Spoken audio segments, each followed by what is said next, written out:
The year is 1963. Dr. King and other leaders of the Southern Christian Leadership Conference are involved in a months-long campaign of desegregation in Birmingham, Alabama. Why Birmingham?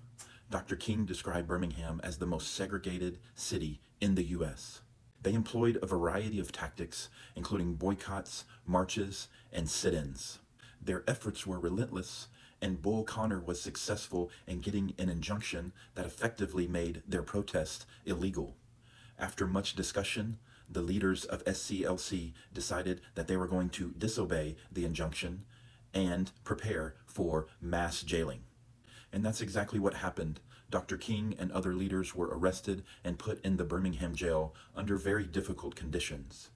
Someone smuggled in the Birmingham newspaper, and in that newspaper, Dr. King read something called A Call for Unity, and it was written by local pastors who were giving lip service to the need to desegregate public spaces, but were calling for patience and were calling for those from the outside to leave Birmingham. This was a veiled attack on King and other leaders. Dr. King felt the need to respond to this letter, but all he had was the newspaper, and so he began writing in the margins. Anywhere he could, he wrote his response to these local pastors.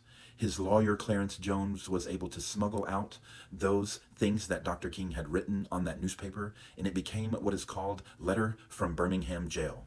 In the letter, Dr. King writes about 4 steps for any nonviolent campaign: collection of facts, negotiation, self-purification, and direct action.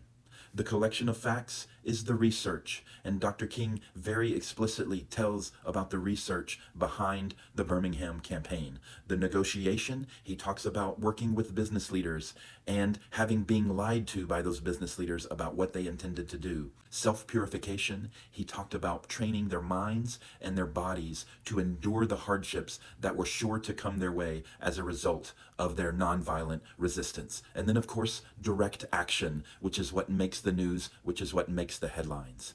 This is a repeatable 4-step process for any nonviolent campaign. And this is just a little bit of what I taught to my government students in my Oklahoma high school today.